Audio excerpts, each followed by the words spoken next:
Salut à tous, c'est la Nagesphère pour le traditionnel débrief. Un match très poussif, mais au final un match nul décroché sur un énième penalty face au premier Ruténois. On débriefe ça en compagnie de Maxence. Bonsoir. Valentin. Salut. Et Larry. Bonsoir. Bon Larry, je vais te demander ton ressenti à chaud sur cette purge. On s'en sort très bien. C'était un non-match. Il n'y a rien d'autre à rajouter, quoi. C'était une purge parmi les plus mauvais matchs de la saison. Difficile de trouver du positif ce soir. Maxence, bon j'imagine que tu es d'accord avec ce qu'a dit Larry. Est-ce que de ton côté t'as vibré sur le but ou t'as limite eu un peu honte après ce qu'on a vu ce soir? Moi je vibre toujours sur les buts, même si ça serait un but de la main à la 90e. C'est le cadet de mes soucis en vrai. Ah mais après oui, ce soir c'est une belle purge auquel on a assisté. Mais bon aussi en même temps il faut pas oublier que même si on a de la chance sur notre but, faut pas oublier que leur but aussi est pas fameux non plus. Hein. C'est une belle frappe de loin, mais il y a beaucoup de chance aussi dans le leur. Mais sinon ouais, vraie purge défensivement, c'est un des pires matchs défensifs qu'on ait fait de la saison, je pense, avec le match en coupe à Ajaccio. Offensivement, on a bien galéré, on a eu quelques actions avec notamment avec la tête de Mukanjo qui aurait pu être intéressante, mais qui finit pas au fond au final. Et au milieu de terrain, on s'est fait un petit peu bouffer. Je trouve que Ceci a pas fait un mauvais match en soi, puisqu'il a récupéré pas mal de ballons, notamment des attaquants qui partaient au but. Mais il a loupé beaucoup de passes vers l'avant et ça lui a fait un peu de mal au final. Mais dans l'ensemble, c'était un match pas terrible. Bon, pour changer, on va passer tout de suite à la question débrief. Alors, qui était de savoir si vous partagiez le ressenti, en l'occurrence le mien, qui était de dire si c'était le pire match de la saison. Alors bon, encore une fois, il y a eu beaucoup de réactions, donc ça fait vraiment plaisir de vous voir réactif à chaque fois. Je ne vais pas pouvoir citer tout le monde malheureusement, mais c'est un plaisir de vous lire. Alors il y a François Besson qui nous dit que le match face au Havre et face à Caen était aussi affligeant offensivement, donc c'était pas forcément le pire match. Kendu qui dit que c'était très faible offensivement, que c'était le pire match de la saison. Mukanjo trop court, Teddy sans idée. Chergui, Hein, Dilip ne peuvent pas tout faire tout seul. Mais perso, je préfère voir des purges où on prend un résultat que la fête du slip avec des matchs pour finir à 50 buts contre 45. Alors il y a Mathias qui nous dit avec Perkis on aurait gagné. Plus sérieusement, on prend un point quand même, mais on va pas se mentir, beaucoup de nos matchs à l'extérieur ressemblent à ça. Habibou, grosse purge ce soir, vraiment chanceux de ramener un point. Chergui, il a quand même du ballon, mais pour faire le dernier geste, il n'y arrive vraiment pas. Faut vraiment se pencher sur le match de mardi et prendre les 3 points. Vians qui nous dit une des rares fois où je trouve notre défense loin d'être assurante. Je suis d'accord avec toi. Corentin, offensivement, oui. Chergui, ça devient agaçant. À un moment, il va falloir essayer de marquer autrement que sur penalty. Défensivement, on a subi, mais on a tenu. Dommage pour le premier but. Amaka, il serait peut-être temps de redistribuer les cartes. Je pense à Diliberto qui pousse pendant que Masson enchaîne les mauvais matchs. Trouver une solution pour Chergui aussi. Guillaume nous manque beaucoup.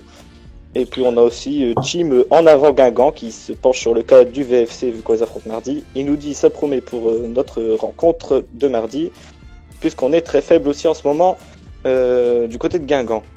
Alors Valentin, est-ce que tu es d'accord pour dire que c'est le pire match de la saison?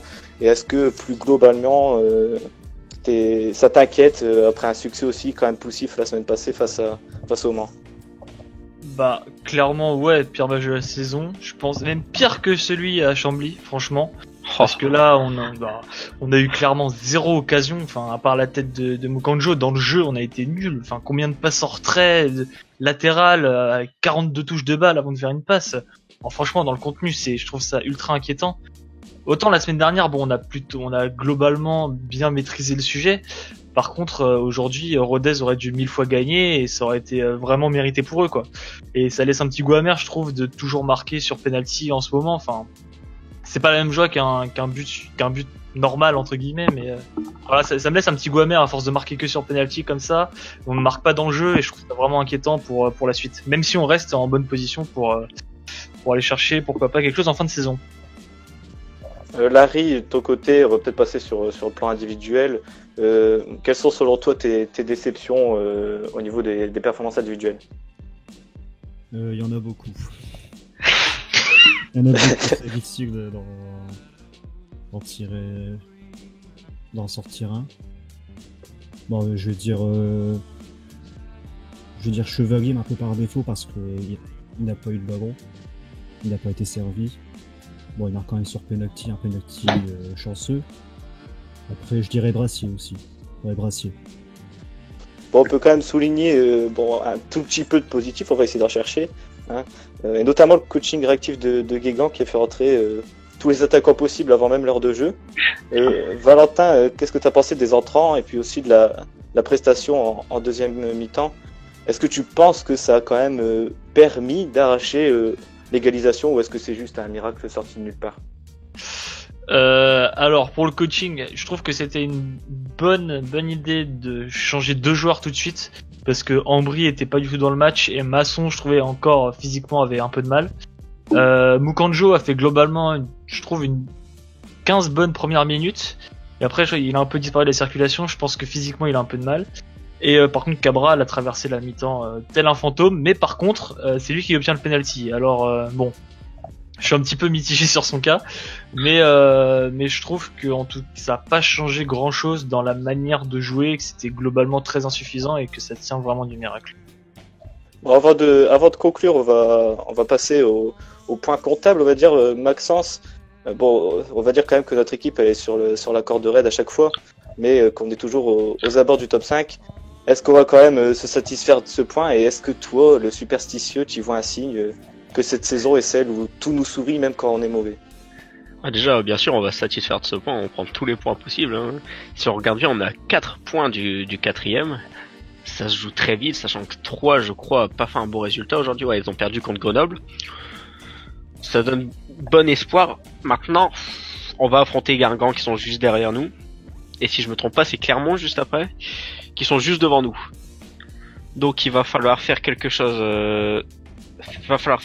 d'intéressant. Et aussi, je vous annonce en direct que Joris Romil quitte le VFC à l'instant. Regret éternel. Mais sinon, ouais, bien sûr, je vais me contenter de ce point. Est-ce que je suis superstitieux à propos du classement? Ouais, franchement, je pense qu'il y a quelque chose à aller chercher parce que derrière, ils sont. Je vais pas dire qu'on est loin d'eux, mais on a 3 points. Et devant, c'est pareil, on a 3 points. Au final, c'est assez équilibré. Et je trouve contre les gros, on joue mieux que contre les petits. Et là, on va enchaîner 2 gros, donc ça va être le moment de prouver. Ça marche. Bon, on va terminer là-dessus. Merci beaucoup de nous avoir suivis.